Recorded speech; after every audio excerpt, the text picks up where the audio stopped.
Hello, everyone. Welcome to the Newsbrowse News broadcast. According to GG Press, the U.S. Supreme Court on June 29th rejected Donald Trump's appeal in a civil lawsuit that found him liable for the sexual assault of writer JeanCarroll. By declining to hear the case, the Supreme Court finalized a lower court's ruling requiring Trump to pay $5 million, approximately 800 million yen, in damages.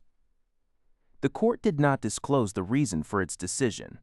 Carroll filed the lawsuit in 2022, alleging that Trump assaulted her in a New York department store dressing room during the 1990s. In 2023, a federal jury largely upheld her claims and ordered Trump to pay damages, a decision that was later supported by a federal appeals court. Following the Supreme Court's decision, Trump took to his social media platform to criticize the ruling as outrageous. He called the lawsuit an attack on our country and asserted that he would continue to fight against what he described as the weaponization of the justice system. According to GG Press, the New York stock market rebounded on Monday, June 29th, as technology stocks, which had been on a downward trend, experienced a wave of buybacks. The Dow Jones Industrial Average, composed of 30 blue-chip stocks, rose by $306.63, or about 0.6%, from the previous weekend's close to finish at an all-time high of $52,182.74. This marks the first time in history that the index has closed above the $52,000 threshold. Meanwhile, the tech-heavy Nasdaq Composite Index jumped 522.52 points to end at 25,820.14. The gain marked a significant rebound for the index, snapping a 5-day losing streak and closing higher for the first time in 6 business days. Investors seized the opportunity to buy back beaten-down technology shares, fueling the broader market's upward momentum. According to Al Jazeera, recent Israeli military operations have resulted in the deaths of at least 8 Palestinians in Gaza and a 15-year-old boy in the occupied West Bank. In Gaza, an Israeli drone strike on a bridge in central Gaza killed 3 people, including an 8-year-old child.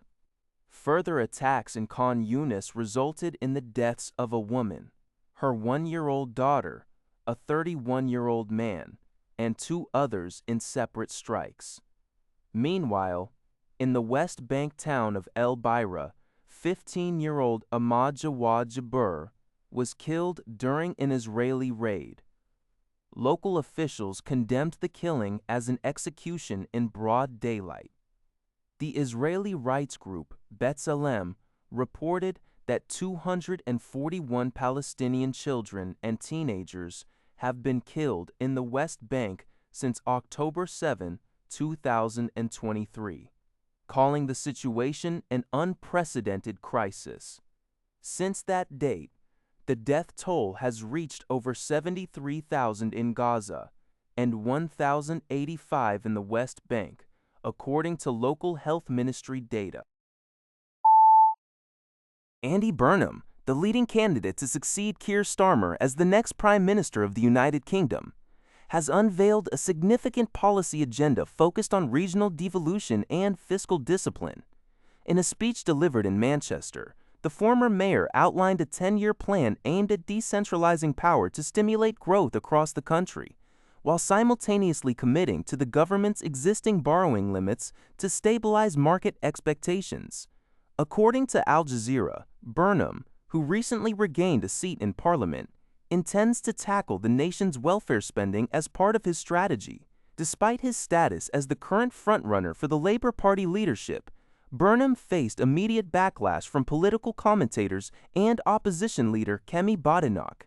The criticism centered on his refusal to take questions following his policy address, with opponents accusing him of failing to provide a comprehensive plan beyond broad mandates for local leaders. Should no other challengers emerge in the party contest, Burnham is expected to become the UK Prime Minister by July. That's to a week is. A record-breaking and deadly heat wave is currently gripping Italy and the Balkans, claiming hundreds of lives across the region. According to Al Jazeera, the extreme weather has prompted authorities in Italy to issue red alerts in 22 cities. Meanwhile, countries like Croatia, Serbia, Romania, and Hungary are enduring temperatures exceeding 35°C, 95°F, further heightening the risk of wildfires and dry conditions.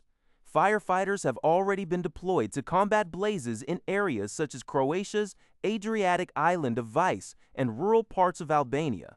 Health experts emphasize that the most vulnerable, particularly the elderly, remain at high risk. The World Health Organization reports over 1,300 excess deaths across Europe since June 21, with France alone accounting for 1,000 fatalities.